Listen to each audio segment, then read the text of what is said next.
can't even do this without laughing. Poems that I have written about pain, love, fear, heartbreak, and self-discovery. Poetry has always been my place of acceptance. No one there to judge or call me names. No one there to tell me I am wrong or that my emotions are invalid. Some of my poetry is very much about me, and others are me putting myself in someone else's shoes, all real, raw, and written by me in my most vulnerable state. For me to share my writing like this is taking a lot of courage, but I hope someone out there can find at least one of my poems and somehow find satisfaction in their own life and know that they're not alone. Copyright, all rights reserved. Copyright! Oh my god. So if you can't tell from this intro, Amberlynn is back on Gay by Gay. She is. So, the last time we did Amberlynn content, we read Hello, Darling, the story about a fantastical space cruise. If you haven't seen that, you should for sure check it out. A fantastical space cruise. If you haven't checked it out, you absolutely should. Honestly, some of those episodes are like hilarious. Some of those episodes are my favorite episodes that we have ever filmed, and some of them are like my favorite episodes to actually listen to as well, because there are some sections like that absolutely set me off. They're too funny. So, in case you couldn't tell, as we said, Amberlynn is back on Gay by Gay, but this time we are going to be reading from a selection of her poetry that she has posted on Wattpad. This collection of poems is titled Naked, and that's it, just naked. Oh dear. Oh dear. I'm a little bit concerned because it says ongoing and mature. Mature? Naked, mature. I'm afraid. I'm in danger. I think I might need an adult. That is I'm in danger. Oh my god. Like, seriously, help me. The entire read time is like just under 40 minutes. Mm-hmm. I think there's 46 parts. Yeah, there's 46 parts to this. Mm-hmm. I think realistically, let's just kind of jump into this. I have no idea. I have not read any of these, but I think we all know at least a little bit about Amberlynn's poetry. Yeah, we do. Rain and petals eavesdrop. I used the wrong word. Ask her how she's doing. Ask me how I'm doing. Pack it up, Miranda sings. Oh my god. So, I don't know if we should read this in an Amberlynn voice, because I might have to. I don't think we have to read it in an Amberlynn voice. I think we can read it as seriously as possible. How do you expect? You can't even say that without smiling at me. I can't look at you, that's why. Okay, who's going first? You can go first, because I read that awful intro. God damn it. Okay, deep breaths. Okay, we can do this. Stop. This poem is called The Right to Love. Shut up. Loving someone isn't only physical. Longing for their touch, strong passion for their kiss. Loving an individual is mental. Their thoughts intertwine with yours, hopes and dreams you'll never want to miss. Loving one you do not choose. A touch of their hand, a twinkle in their eye. Loving more, you pray to never lose. Really, it takes one glance, one kiss to set off a spark. Other times, the true love between two is still in the dark. To love, you don't need to be girl nor boy, old or young, mean or nice, weak or strong, black or white. To love, you need a heart. Each human is grown with one. Each human is grown to love. Love, being near that intriguing someone makes you someone different, better. Love, being away from that special someone makes you crazy, an uncontrollable desire to be in their arms. To love, you need a heart, beating or not. What? Shut up. To love, you can be straight, gay, lesbian, bi, or transgender. Love ignites, regenerates, like a starfish. Time goes on, people go on, but one thing stays the same. The right to love in your living name. ALR, January 2008. Oh my wow. Well. Well. I didn't know that dead people could love too. You need a heart beating or not. The undead, it's warm bodies up in this bitch. Oh god, it's warm bodies. It's freaking Twilight up in here. It's every vampire fan fiction. Christ. So let's kind of start to break this down line by line, because I did not want to interrupt your absolutely beautiful reading. I should be like what's the opposite of a stand-up comedian? The slam poet. Yeah, slam poet. Snaps Aliyah. But I don't read my own. Just God. Just horrible. So, just going through this line by line here, because this is too funny not to nitpick. Mm-hmm. Loving someone isn't only physical. Longing for their touch. Strong passion for their kiss. I don't know if that's the right use of passion. Because it just feels weird, you know? Yeah, something about that is odd to me. Mm-hmm. Loving an individual is mental. I mean... I just have it in my head now. It's mental, innit? All I can hear is mental things is scary. It's mental illness, isn't it? Their thoughts intertwine with yours, hopes and dreams you'll never want to miss. So they're mind readers? They're telepathic? Their thoughts intertwine with yours? But... Are they reading your mind? Are you butting into theirs? What are you doing? But hopes and dreams, hopes and dreams haven't happened yet, so you won't miss them either way. Loving one you do not choose. Okay, sure. Does that make sense? I don't know. I don't have academic It's the phrasing on that. Loving one you do not choose. I don't know why that sounds like Yoda to me from Star Wars. Loving one you do not choose. Like, that's what it sounds like. Am I wrong? Loving someone you will. Let me smash. No, not the fucking bird. Let me smash. And then this one, I don't know why. The reason I started laughing here. A touch of their hand, a twinkle in their eye. I don't know why that reminded me of, like, the story The Night Before Christmas. Why? You know, like, there's a line in that very old classical Christmas time story where it's like, you know, with a twinkle in his eye and a nod of his head or something like that. Like, it makes me think of old Saint Nick, and now all I can imagine is Amberlynn with, like, a Santa Claus beard. Santa Claus winking at you? And I don't like it. Loving more. You pray to never lose. I don't know if she was trying to get it. I don't know if she was trying to channel, like, Edgar Allan Poe with that, because that kind of sounds like his dark, gothic phrasing. Yeah, well, I feel like... Like, evermore, nevermore. I feel like every poet does this, where you feel deeper than you write. But I feel like that's poetry, because it's giving deeper meaning to words. Yeah. But the trouble is that this is about as deep as, like, a puddle. That's the struggle I'm having. Really, it takes... One glance, one kiss to set off a spark. A glance is different than a kiss, though. It takes. Because you struggled with that, because you read it and then realized what it was, and you were like, nope. It takes. My brain autocorrected. It is takes. Because if you break down the conjunction there, really, it is takes one glance. God, why? Other times, the true love between two is still in the dark. Okay, sure. To love, you don't need to be girl nor boy. Okay. Old or young, mean or nice. Mean? Mean people can love? I guess so. Mean people can love, too. Amberlynn thinks she can love. What is She's that? mean. Like, up with the old man and the little boy. Stop. I'm Stop. stopping. Don't go there. Black or white. To love, you need a heart. Each human is grown with one. What about the people who aren't grown with hearts? What if people... Heart problems. I mean, on top of that, each human is born with one. Each human is grown with one. Are we potatoes? Are we grown in the soil? Well, that's what you do in the womb, right? I guess, but it's just each human is born with one even flows better than each human is grown with one. Mm-hmm. Does it grow alongside of me? I watered my human. I ate my twin in the womb. I watered my human. And yeah, you're right. There are some people who are born with heart defects. So does that mean they're defective in loving because they weren't grown properly? Like, what does that mean, Amber? Each human is grown to love.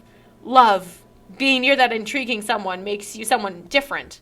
Better. Not always. Sure. Well, not always. Well, I guess so. I know several people who got way worse when they got with somebody. For example, you with your ex. Well, yeah. You got better with your current girlfriend. Yeah. You got worse with your ex. Oh, love, destructive. Look at you being a poet over there. I wrote one of my university English essays on the destructive nature of love in Tennyson's poetry. Interesting. Yes.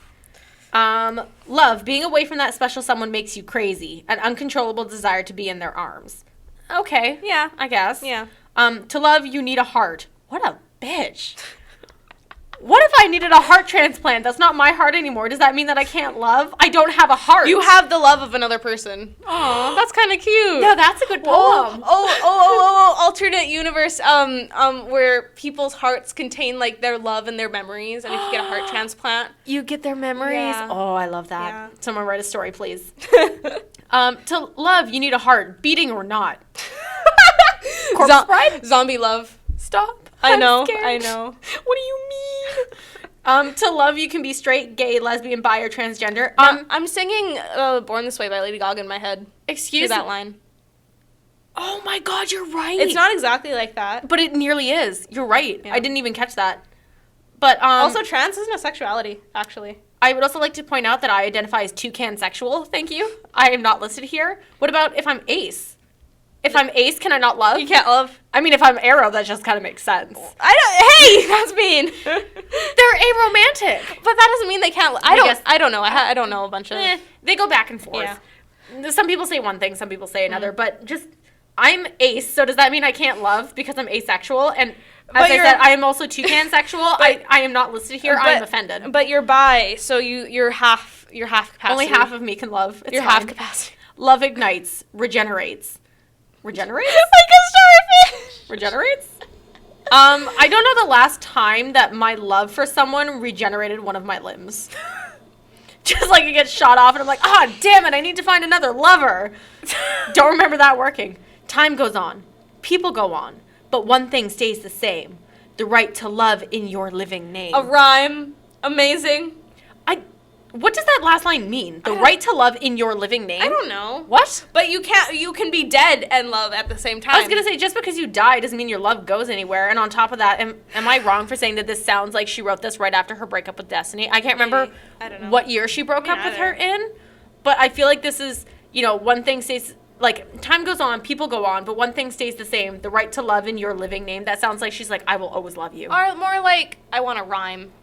And sound deep, maybe. How to rhyme this out. Okay. Maybe. We should take a break from that one. Yeah, because... That's a long one. We need a little recuperation time. Yeah.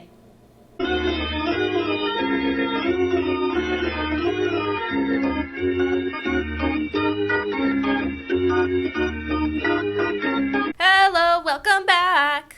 All right, so on the break, we did a little bit of digging to see when Amberlynn and Destiny broke up.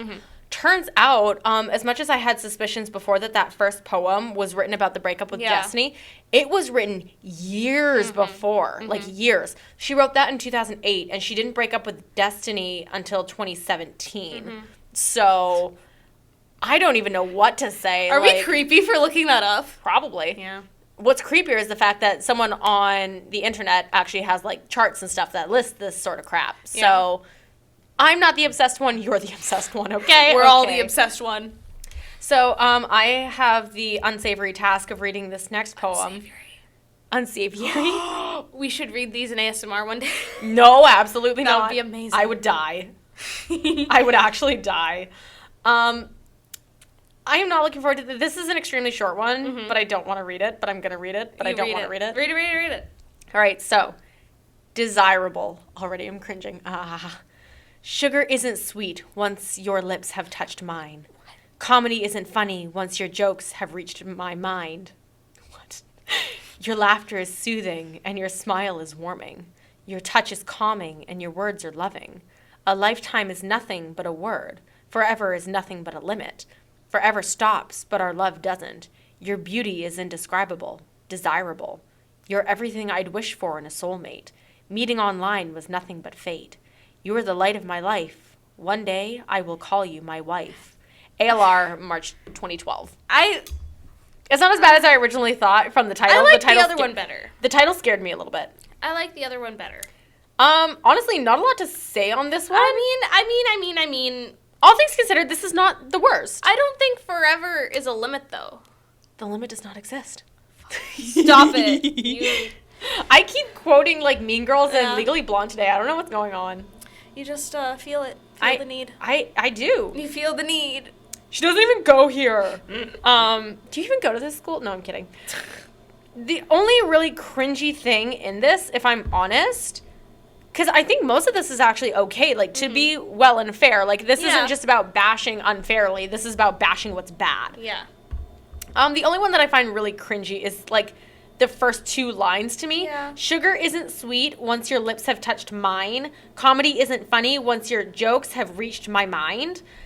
I don't know. Maybe it's because I almost misread the second line, because I almost misread it as comedy isn't funny once your jokes have reached mine. And I was like, what? And then I was like, no, that's just me not being able to read. That wasn't her fault. That was my fault. So we'll just move on to the next one, because really not a lot to say about that one. I was expecting worse. Ooh. This is a great one for you. Oh, great. Thank you. Oh, I gave you another long one. You are so welcome. I don't like long ones. See, I just ran away because it's like I could sense that it was a short one. And I was like, okay, I can get through that. A long one, let's give that to Aliyah. Of course. Okay, let's get started here. So this one's called Addiction. I wonder what she's going to be talking about in this one. Insert pizza emoji here. Oh, I don't know. Oh, Lord. Okay. You can do it. This is a bad one for you. Uh-oh. Addiction... duh! Okay. Well, duh. Duh. The doy. Addiction comes in all shapes and sizes. Addiction comes in all colors and surprises. Yelling your name, stroking your pain. Little do you know, it's actually all in vain. What? Sweet addiction, hard satisfaction. Accept it once, you want more. Accept it twice, the grief is a chore. A chore? Oh my God. Addiction for food is all in one. Comfort at the highest level. Glossing a shield from the sun. Huh? Excuse me? Barring emotions with a candy-coated shovel. How can I say no when it makes me feel alive? Afterwards, it hurts like a knife. Issues upon issues, struggling with life. Casting a shadow, such a horrible price. Addiction makes me insane.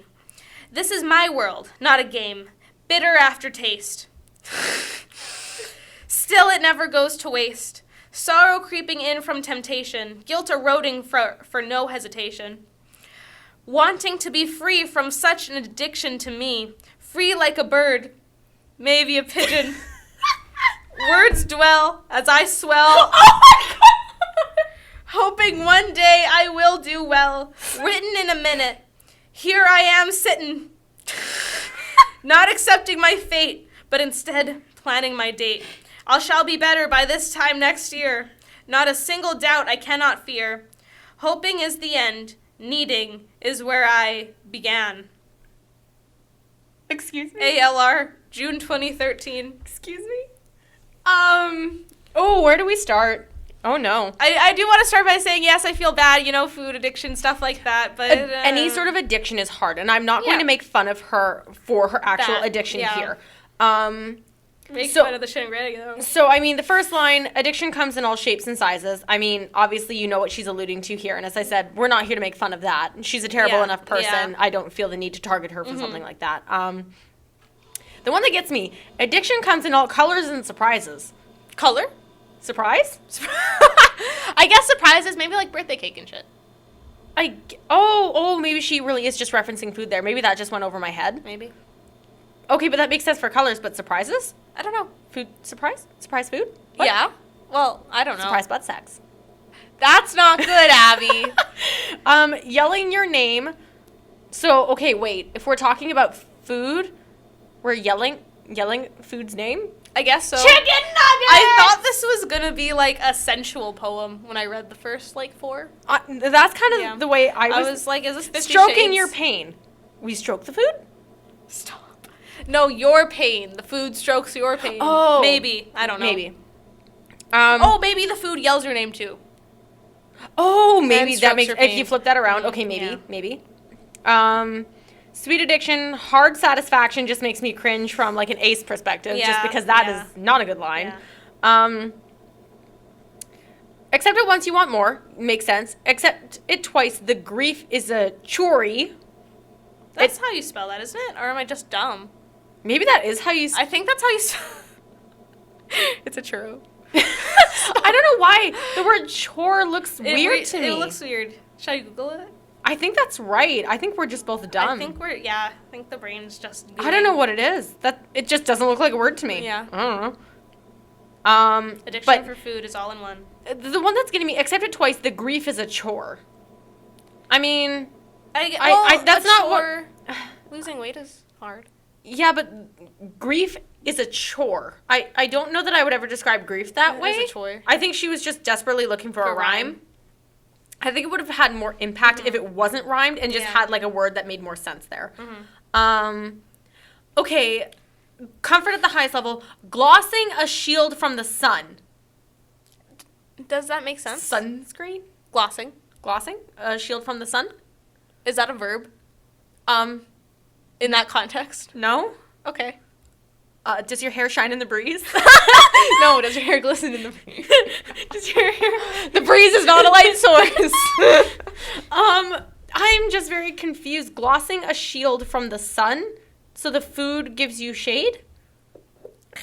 I don't know. Sun is pain, maybe? I'm trying to understand what that could possibly mean. Glossing a shield from the sun. What? I don't know. Am I dumb? I don't know. We could be dumb. Or we could be...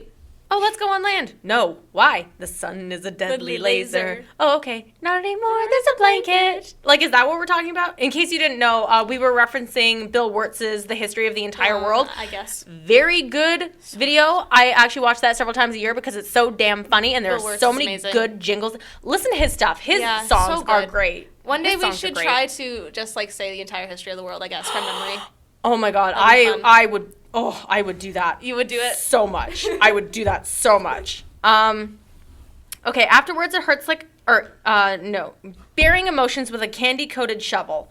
Okay, I guess... Is it barring or bearing? Barring has 2 R's. But bearing is different. I don't know. We don't know words. Because, I mean... I feel like the word burying emotions would make more sense in this. Burying emotions with a candy-coated shovel, so that may just be a mistype. But right now it says bearing emotions with a candy-coated shovel, which means you're opening them up with a candy-coated shovel? No, I don't know. Because barring is definitely with 2, and even then, if you're barring, you're bracing against your emotions with a shovel. I guess that can make sense. I don't know. It just feels like a weird word selection again. How can I say no when it makes me feel alive? Fine. Afterwards, it hurts like a knife. Issues upon issues, struggling with life. Not bad. I mean, kind of... What's the word I'm looking for? I guess predictable? Yeah, standard. But not bad. You know, not standard. Like, oh, terrible. Oh, you would expect. Casting a shadow, such a horrible price. Addiction makes me insane. This is my world, not a game. Bitter. Okay, this one gets me. Aftertaste is one word. So no matter how hard I try, it's like reading the ship name from Hello, Darling, which was Hello, Darling. This gets me because it goes bitter, after, taste, after, taste. Well, not aftertaste, after, taste. But it's bitter after you taste the food. Because you gave in. Maybe. You're reaching. I'm reaching. Still it never goes to waste. Sorrow creeping in from temptation. Guilt eroding for no hesitation. Wanting to be free from such an addiction to me. Free like a bird, maybe a pigeon. Could we not have picked something else? A dove. Was that supposed to rhyme, though? To something? Because you have, up here, you have insane game, taste, waste, temptation, hesitation, me pigeon. And then right after that, you've got dwell, swell, well. Pigeon. Pigeon? I don't know. Maybe it's a haiku or something. But even then, even if you were going to do a haiku and you were going to select something that didn't rhyme. Or like a pattern? Why did you pick pigeon? Maybe a free like a bird. Maybe a pigeon. Maybe a pigeon. Pigeon? We need to print these out and like annotate it. Pigeon? Pigeon? I just don't understand why that specific bird. Pigeon? Like, aren't doves supposed to be the symbol of peace and freedom? Why would you say pigeon though? Maybe. Maybe a pigeon. Maybe a pigeon. Words dwell as I swell. I don't mean to laugh at that, but at the same time, I mean... hoping one day we'll do well. Written in a minute, here I am sitting. And it's written that way, not sitting, sitting. Was that supposed to rhyme with something? I think she tried to make minute and sitting rhyme, and they just don't.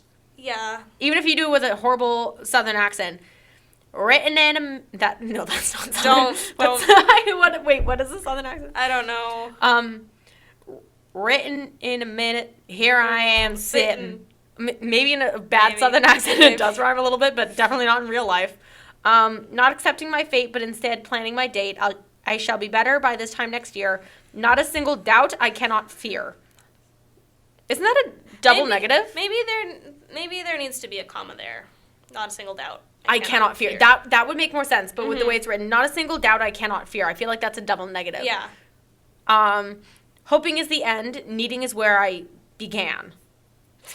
Began? It's supposed to be began. I think so. June 13.